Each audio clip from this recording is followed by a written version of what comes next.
Oke, thank you Pak Franz udah mau join. Jadi Ya, sedikit sama-sama Pak. perkenalkan, Pak Franz ini founder Burger Bangor yang kita udah lihat di mana-mana ya, apa outletnya. Boleh sedikit cerita Pak Franz soal apa profilnya Pak Franz dan Burger Bangor. Please go ahead. Mm-mm. Oke, selamat pagi. Terima kasih Pak Feli.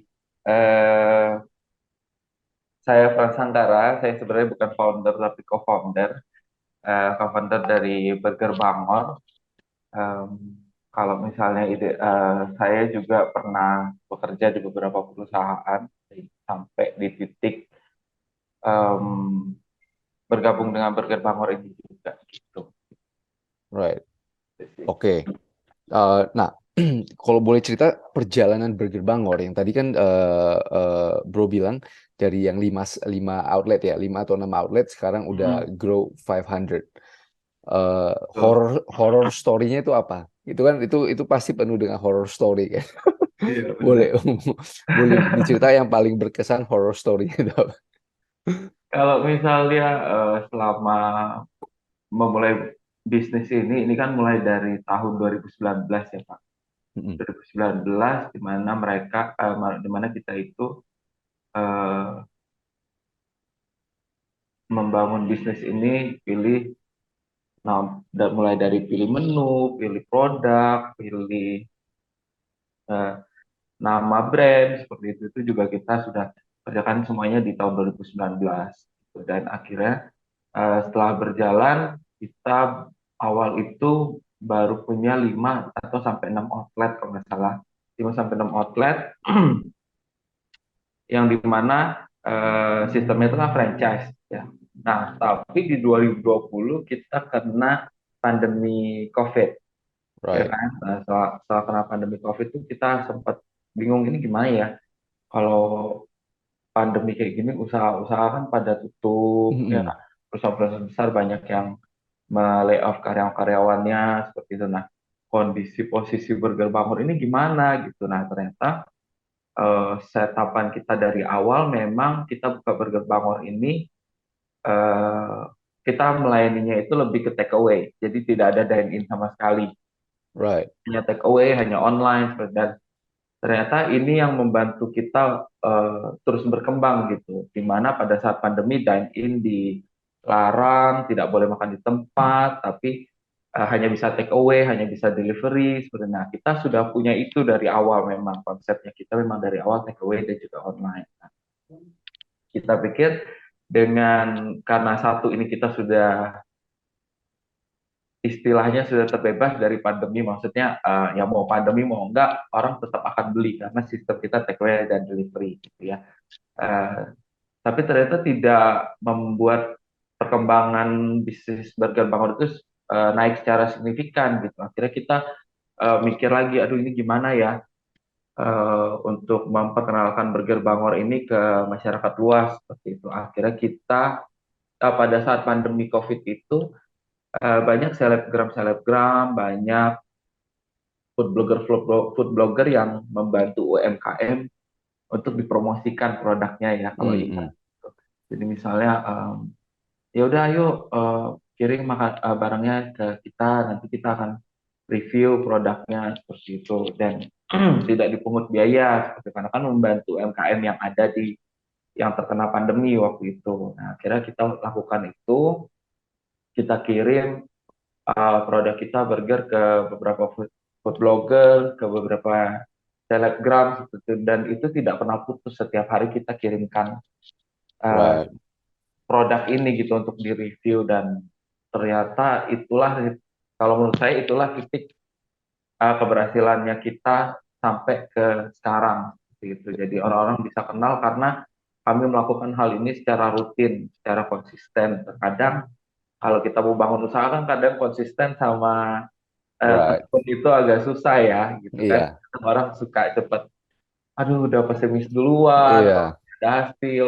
Nah itu kita kita tuh berusaha untuk tidak seperti itu, jadi kita lakukan itu setiap hari dan Biar hasilnya ya right. lumayan. Biarpun di tengah pandemi, right. Di tengah pandemi itu semua restoran itu merasa down sekali Ya, kan. betul, betul. Moralnya itu benar-benar hancur di tengah-tengah pandemi untuk F&B. Betul, betul, Right. betul. Jadi Burger Bangor jadi positioning penting ya. Jadi berarti dari awal Bro sama tim itu udah positioningnya benar bahwa oke, ini dine in. Burger Bangor itu akan fokus di dine in. Jadi kita outletnya itu dine in, udah gitu masuk ke online yaitu selebgram. I think itulah gua rasa yang kunci kunci keberhasilannya. Kadang people itu orang itu anggap remeh online ya. Ya, Ya banyak banyak banyak orang yang gua merasa itu banyak sekali yang menganggap remeh itu kekuatan online.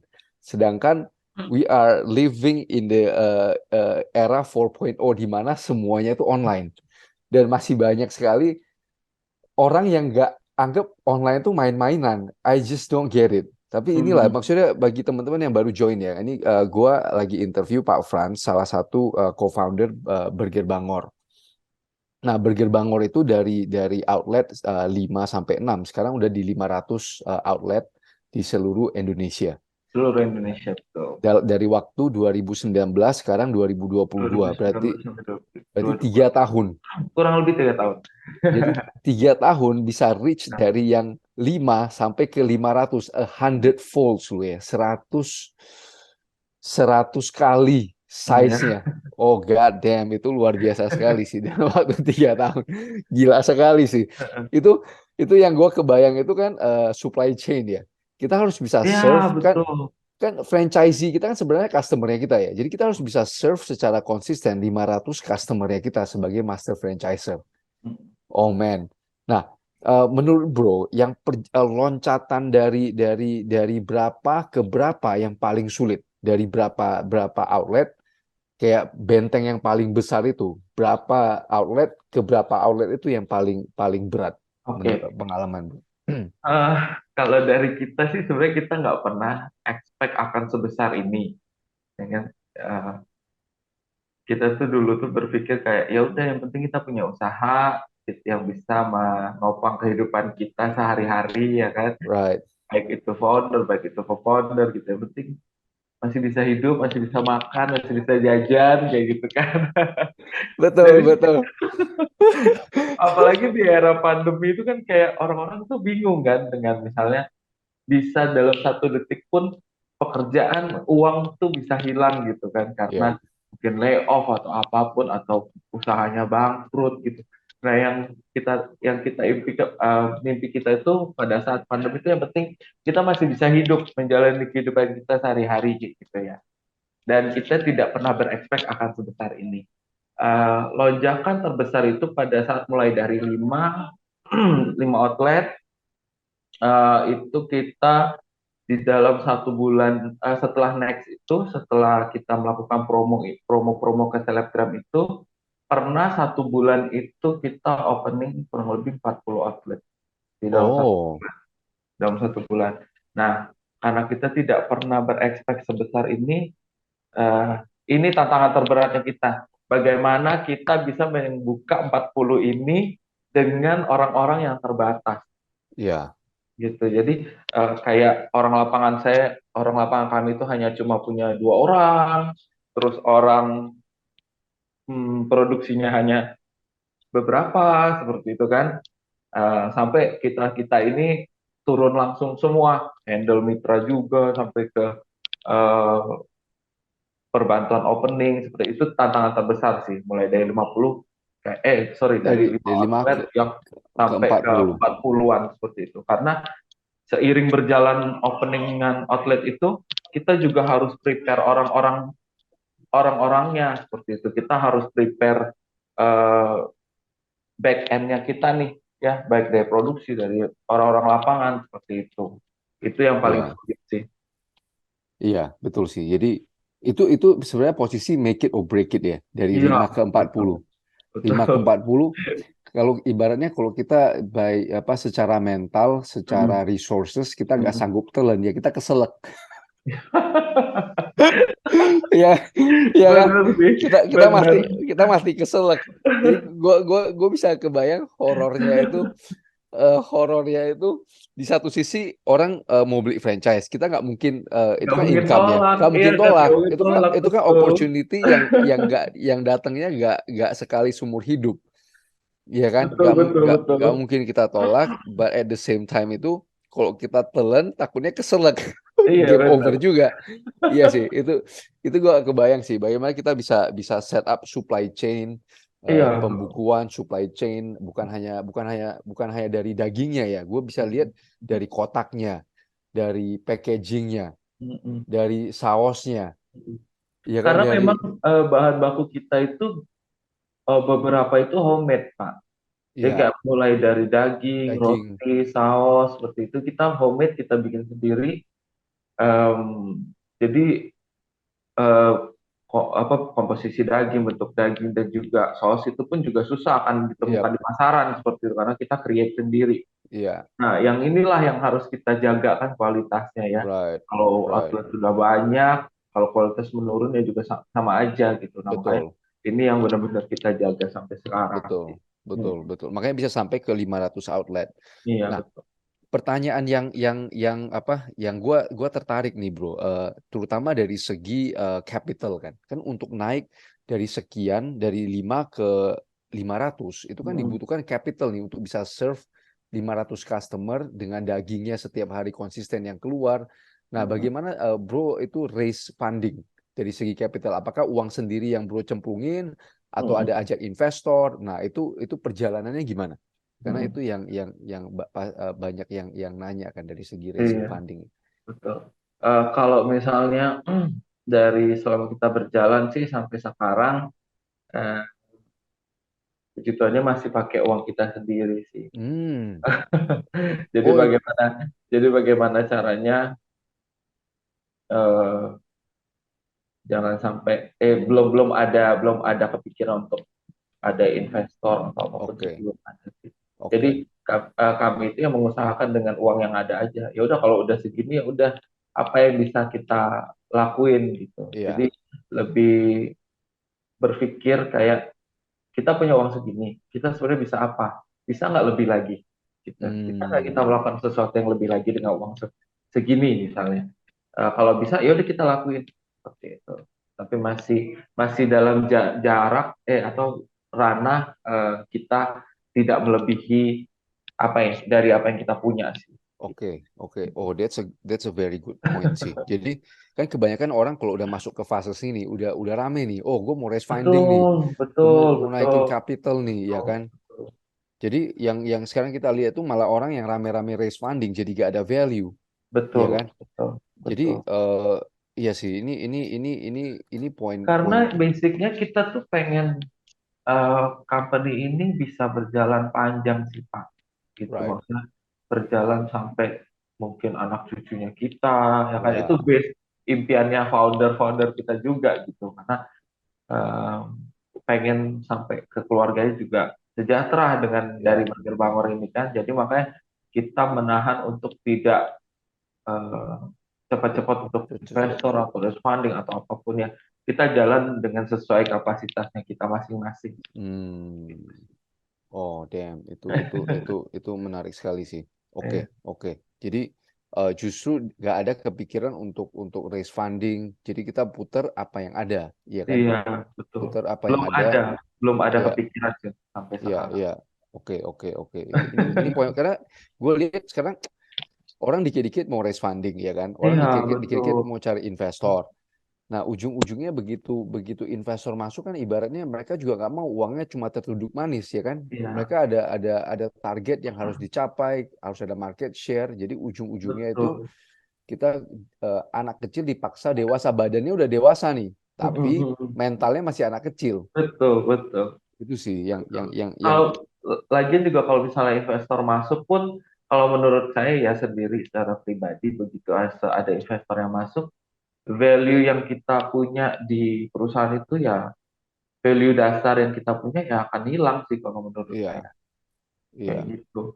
Jadi sayang gitu sebenarnya iya, sesuatu yang kita bangun dari awal punya value yang bagus tapi eh, masuk investor atau apapun funding iya, apapun itu yang merusak value itu ya sayang.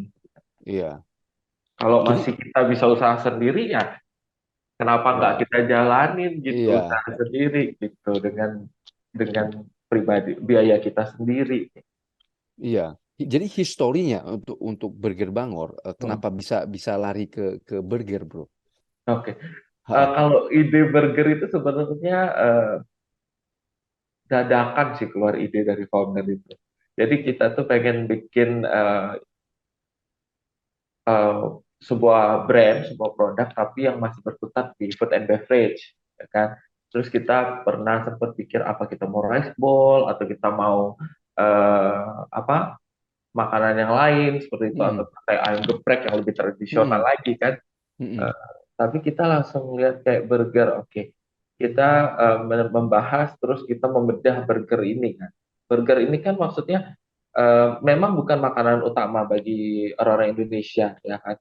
Bukan makanan utama. Dia pasti paling hanya di bagian part buat orang-orang pas lagi laparnya nggak terlalu lapar banget, pengen mm, snack ya makan itu ya kan. mm, Tapi burger ini juga bisa menjangkau seluruh kalangan kalau menurut kita ya kan, mulai dari anak-anak senang banget burger ya kan, dewasa mm, muda, keluarga muda, kakek mm, nenek juga mungkin orang-orang tua seperti itu juga bisa menikmati yang namanya burger ya kan. Nah, akhirnya tercetuslah burger ini. Tapi kita mau burger yang spesial, yang berbeda dari eh, burger-burger yang lain gitu loh. Karena burger-burger yang lain ini kan adanya di kalangan A, kalangan B ya kan. Dengan misalnya kondisi satu burger pun bisa harganya 60.000, tujuh puluh ya, ribu. Nah, kita nggak mau gitu. Kita karena kita mau menyentuh seluruh kalangan, berarti harganya juga harus kita ikuti dong. ya, Kita mungkin bisa ya. mahal. Akhirnya eh, kita buat dagingnya, kita buat sausnya, kita buat rotinya. Akhirnya tercetuslah harga itu bisa dimulai dari 12.500. Hmm, Sampai sekarang pun saya belum bisa menemukan burger yang eh, iya, yang setebal ini patty-nya, tapi dengan harga harga, 12.500 seperti itu. right. Gitu sih. Itu kuncinya sih. Mm, mm, Itu mm, kunci. mm. Jadi target kita tentuin dulu target marketnya, ya kan? Betul, betul. Udah ada target marketnya, udah gitu baru kita mulai rancang produknya, Betul, ya kan? betul. Heeh. Kebanyakan orang terbalik, bro. Kebanyakan orang masalahnya terbalik. Jadi mereka udah ada produk, Heeh. mereka Heeh. baru cari target marketnya, Yes, ya. right? Jadi ini penting sih. Ini penting saya sebelum kita keluarin produk, kita udah harus tahu target market kita itu apa, Hmm. ya kan? Kita Jadi menjurusnya kemana dulu nih, ya kan? Ke betul, anak-anak kah? Ke orang, betul, terus kelas ekonominya juga kita harus pikiri apakah kelas ekonomi menengah ke atas atau menengah ke bawah gitu. right, Dan akhirnya right. ya kita pilihnya yang ekonomi yang masa dari yang menengah sampai menengah ke Ya, bawah seperti itu. iya, Kalau menengah ke atas mau beli barang yang menengah ke bawah kan pasti bisa ya kan Pak? betul. Otomatis otomatis sudah masuk, ya. Iya, otomatis Otomatis sudah termasuk masuk. seperti itu. Right, right. Oh, ini menarik sih. Ini damn, ini amazing sih. Jadi pola pikirnya itu setelah kita ada target market, produknya kita apa, mulai kita kita mulai olah sampai ke target market yang kita bisa masuk ya. Betul. Tanpa mengurangi kualitas, ya Mm-mm. kan? Oh, damn. Nah, jadi nah, ini kan kita handle 500 cabang, Bro. Mm-mm. Nah, gimana cara kita handle komplainan-komplainan?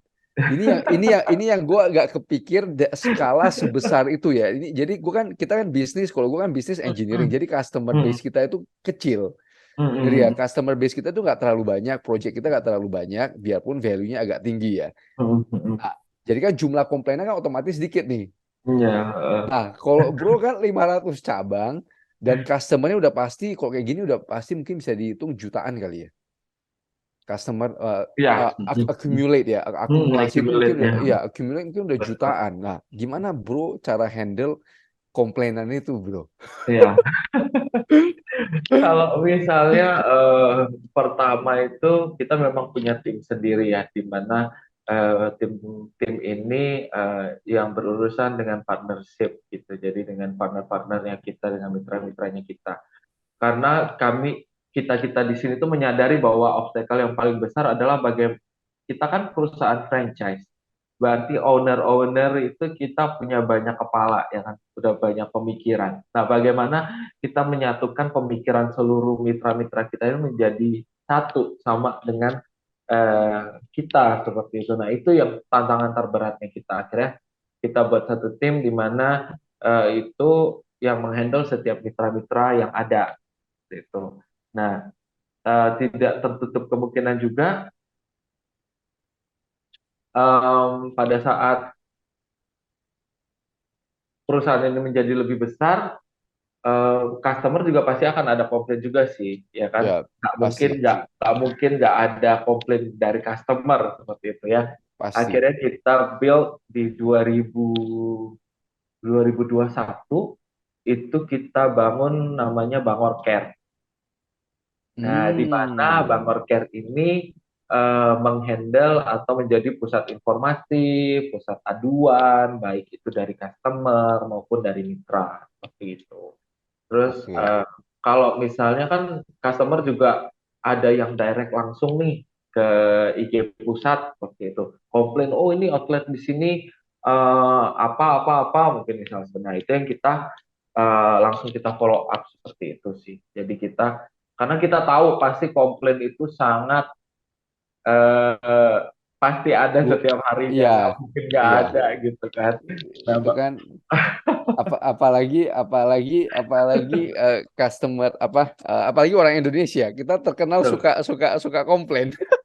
Ya, Gue kalau menurut saya orang Indonesia itu lebih kritis sih. Hal right kecil right aja berbeda dari gambar mungkin atau berbeda dari description itu kayak sesuatu yang wah ini gue harus harus tanya nih kenapa ini berbeda gitu kan. right. Iya, soalnya iya sih, maksudnya gue saudara kembar gue itu ada kita ada ada tempat wisata ya. Jadi kita ada tempat wisata yang handle cukup banyak orang. Nah dari situlah, jadi gue lihat cara gimana kita bisa lebih responsif dalam menanggapi komplainan, karena orang maunya itu direspon dengan cepat. Ada komplain Betul, respon betul, cepat, betul. komplain. Nah gue bisa kebayang nih Burger Bangor akumulasi customer udah jutaan itu komplainannya itu pasti oh my god, itu pasti oh my god sekali, gila sekali, oh damn damn Benar-benar. ya. Nah jadi kalau dari bro, oke, kita udah 500 nih, target kedepannya apa, maksudnya dari Burger Bangor itu apa Iya. yang berikutnya gitu, the next step. Berikutnya sih kalau misalnya dari kita sendiri cuma satu sih targetnya kita di tahun 2023 itu kita bisa mencapai 750 sampai 1000 outlet di seluruh Hmm, Indonesia. Gitu. oke Itu oke. sih targetnya. dan dan managing mitra kan itu kan yang paling penting, karena mitra-mitra itulah customer, apa ibaratnya zona-zona perangnya kita kan. Eh, Betul. ya jadi itu yang menurut gua kadang banyak sekali, banyak lah yang gue lihat franchiser itu yang kadang nggak bisa grow ataupun grow terlalu cepat tanpa planning yang bagus kan, Iya, betul. right, Betul. itu Kalau misalnya tantangannya sih. growth terlalu cepat tapi kita tidak prepare kita tidak well prepare ya Iya, sama aja gitu. Makanya lebih right, baik kita prepare dulu untuk sesuatu yang lebih besar gitu. iya, iya. Oh damn. Jadi background, kalau boleh tahu background foundernya apa bro? Background founder.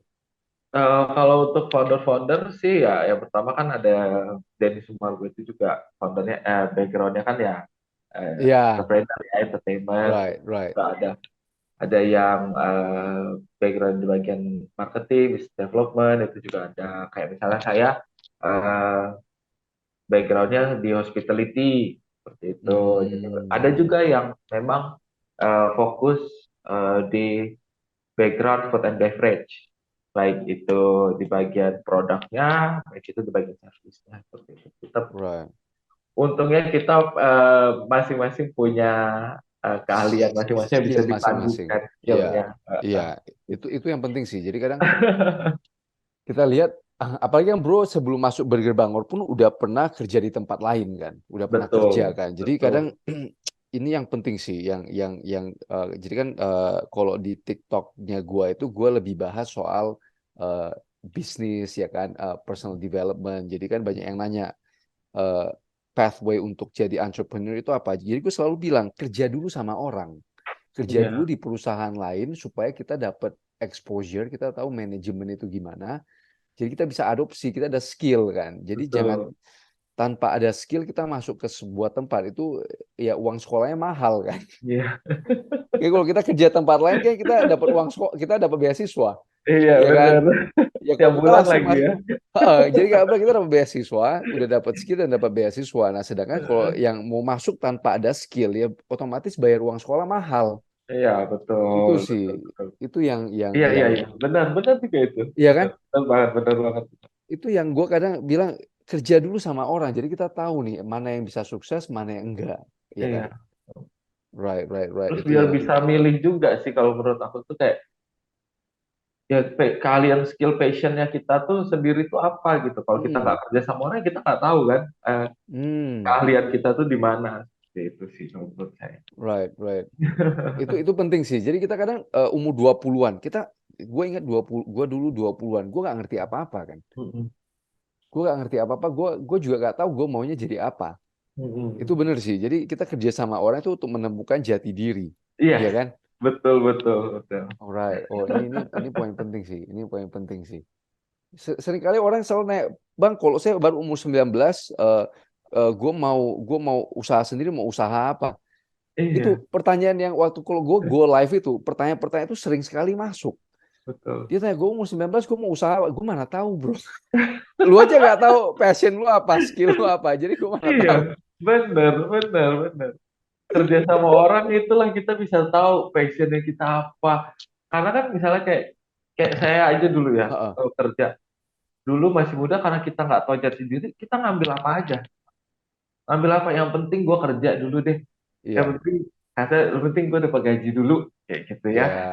Mau kerja apapun hajar. Tapi Ayo, kan pada saat kita jalan, oh kayaknya ini bukan passionnya saya deh. Saya harus pindah lagi deh. Saya harus cari sesuai dengan yang saya suka, dengan saya pengen seperti itu.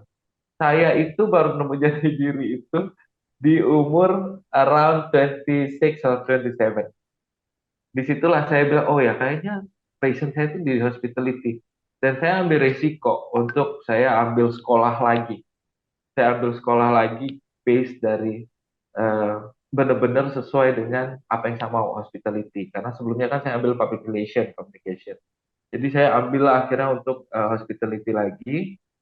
Terus saya kejar di tahun itu. Itu sudah sangat terlambat sebenarnya, around 26 or 27 itu kan umur kita untuk right. melakukan sesuatu yang benar-benar sesuai passion kita. Nah, Iya, kalau menurut saya ya lebih baik lo pikirin dulu dari awal nih 20, 21, 22 passionnya apa gitu. right.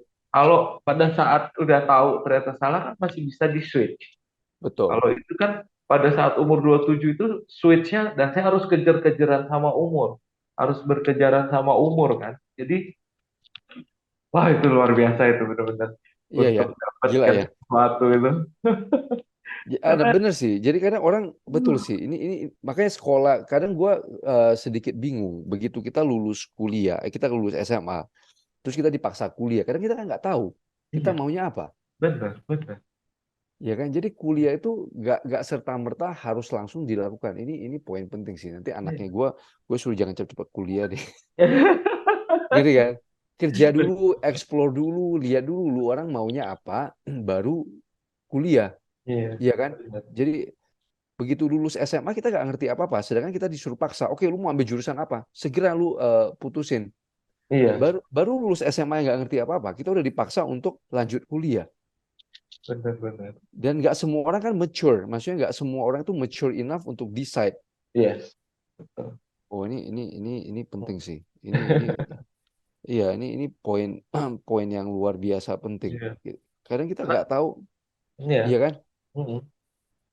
Karena Oh kita jadi nggak tahu apa yang kita punya gitu, apa yang kita pengen. Kayak saya aja dulu awal-awal lulus SMA ya udah ngikutin kata orang tua atau kata kakak aja. Oh kamu bagusnya di sini, ya udah masuk masuk. Ternyata kan bukan passion ya, maksudnya bukan iya yang seharusnya saya kerjakan ini gitu. iya iya. kita malah malah malah dipaksa jadi 2 kali kerja kan, Iya, ya benar. kan? Jadi 2 kali kita. Jadi oh ini that's a good point sih. Kayak gue dulu aja gue bingung, nggak tahu mau mau apa sampai gue akhirnya udah S2 lulus baru gue tahu gue maunya Hmm. apa.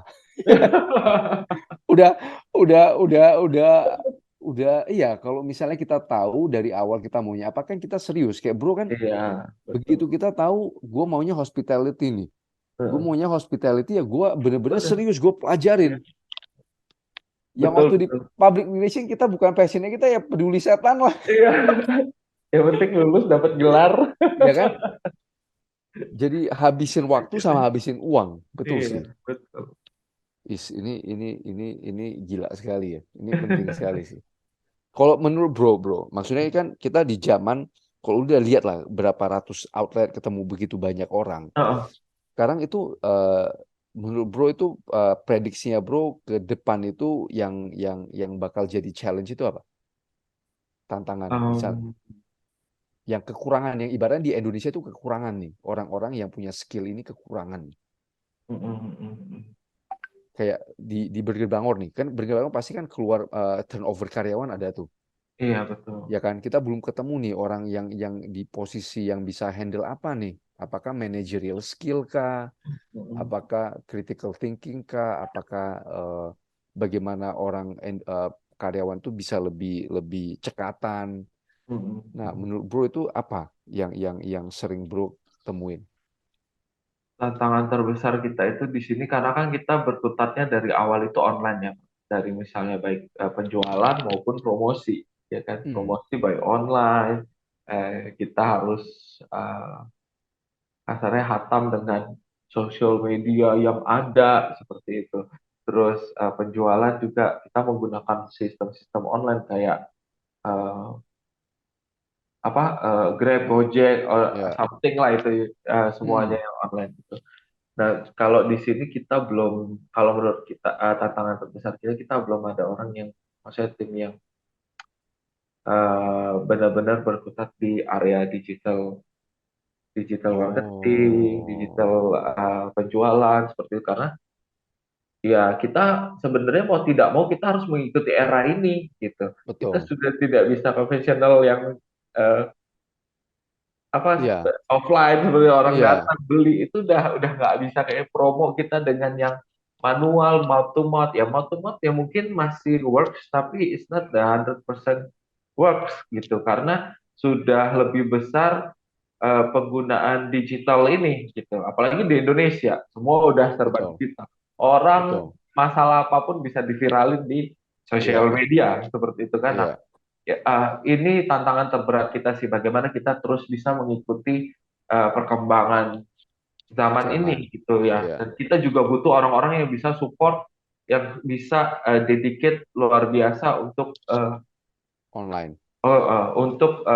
ranah ini, ranah digital marketing, orang-orang semuanya ini gitu sih. Right. Itu yang masih tantangan terbesarnya kita untuk saat ini.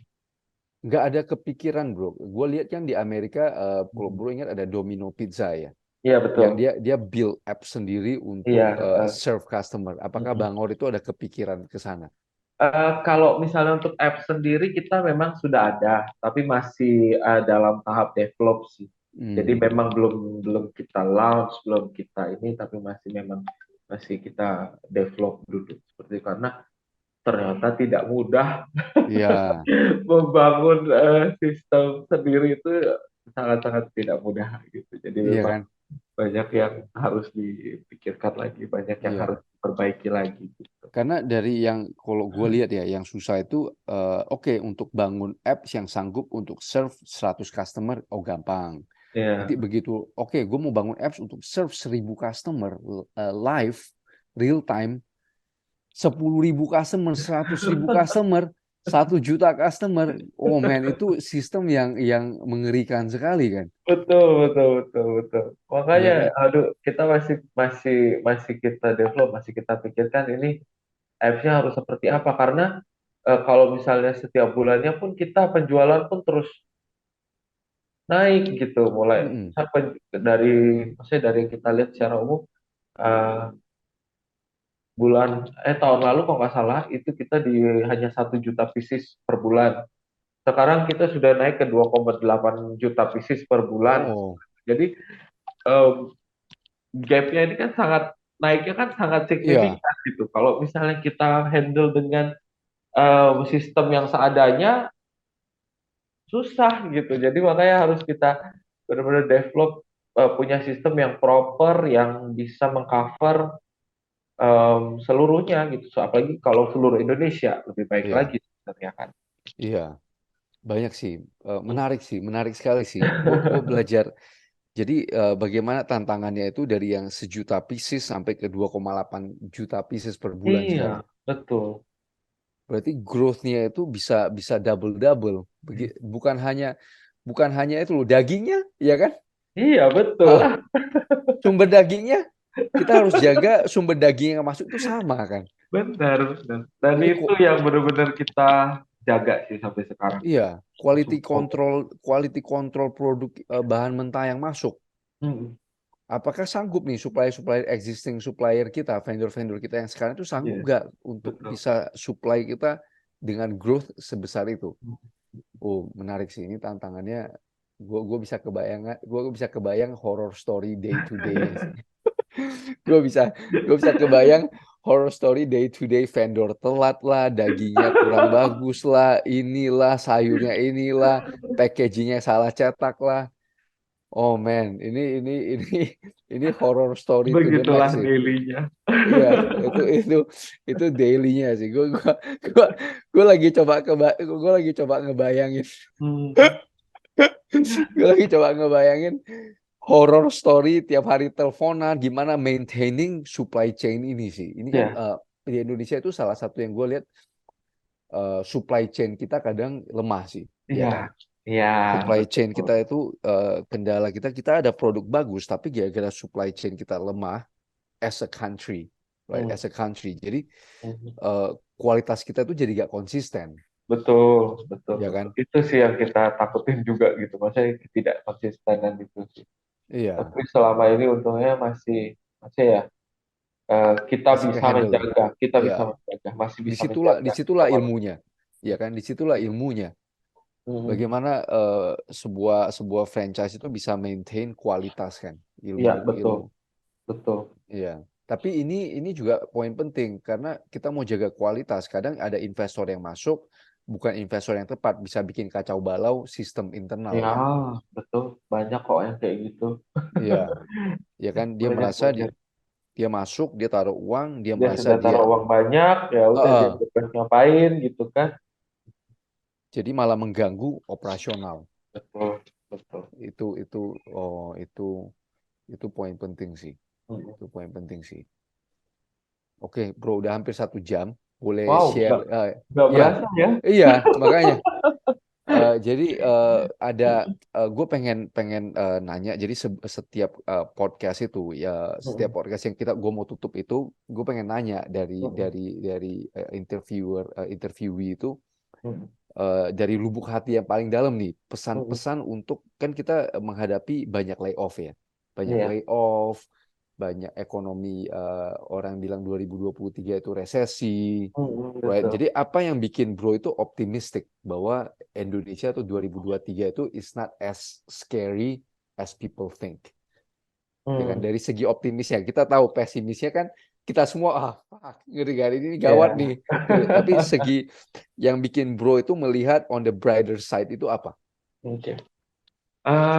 Kalau menurut saya pribadi, Indonesia itu sebenarnya em, penuh dengan orang-orang yang kreatif, penuh dengan orang-orang yang mau bekerja keras, ya kan. Contohnya kayak saya pun dulu korban pandemi, korban layoff dari pandemi, ya kan. Pada saat Oh, bekerja di perusahaan.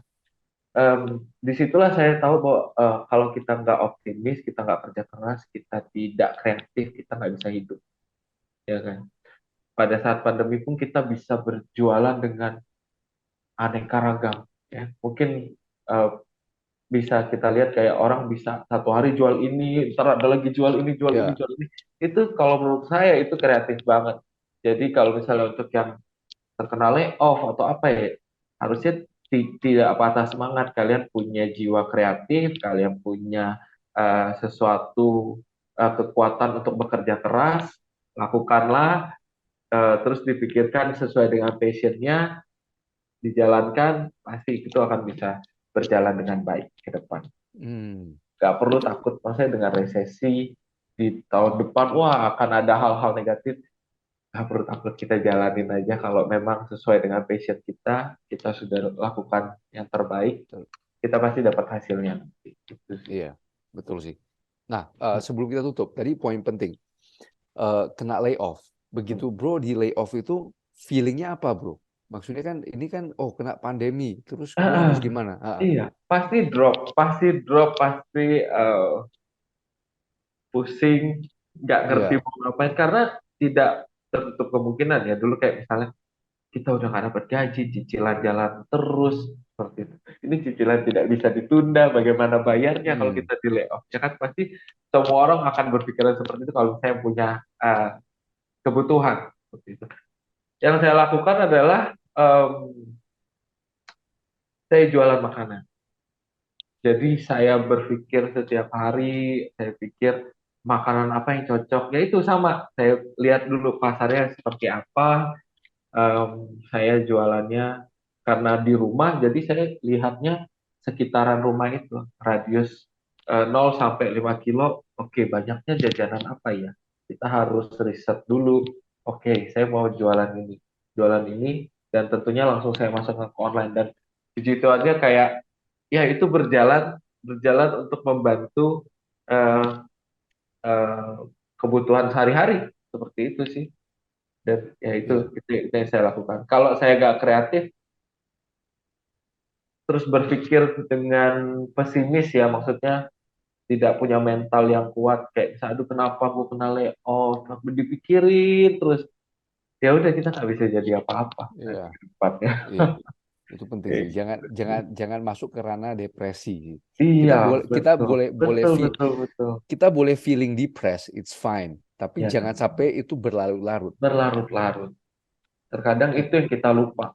Iya, Kadang kita iya. menikmati, menikmati Iya, rasa jadi stres itu. jadi malah orang menikmati feeling depressed itu. Iya, Ya kan? betul. Karena itu justifikasi. Ah, udahlah Hmm. gue nggak bisa ngapa-ngapain. Right? Jadi dia justify Iya, berlarut-larut itu. iya, Men, betul. gua Nggak gua boleh itu. gua gua bener-bener salut sih sama orang-orang yang udah kena layoff gitu-gitu masih mau fight sih. Maksudnya feeling we are at the bottom of the ocean kan. Udah nggak Nah, bisa napas, kaget, kena segala macam ya, dan ada tanggungan, ada ini semua. But ya iya, mau gak mau kita harus gerak kan. iya, betul. Ah, itu gua kebayang sekali sih. Kita feeling at the bottom of the ocean dengan segala macam rasa Iya, stres dan kita harus putar otak dan maju. Itu iya, yang harus benar-benar harus gue sampai merinding sih. Gue kebayang sih. Gue sampai kebayang kalau gimana kita bisa keluar dari feeling feeling depressed itu. Itu yang iya. harus dicamkan sih. God damn. Thank you ya, bro Luar friends. biasa, Hai, thank you sama-sama so juga much. bisa ngobrol, bisa dapat insight-insight yang baru juga buat Iya, kita. Terima kasih banyak, Pak. thank you so much. Thank you so much for joining the live session sama Zoom ini. Ya, appreciate it. Ya, Thank you, bro, ya, friends. Good luck ya baik. untuk Ya, Burger Bangornya. thank Good luck. you, thank you. Good Ya, luck thank you, juga buat Ren. Kita udah podcastnya. boleh off. Ya, Yes, thank you thank so you. much. Have a good day, yo.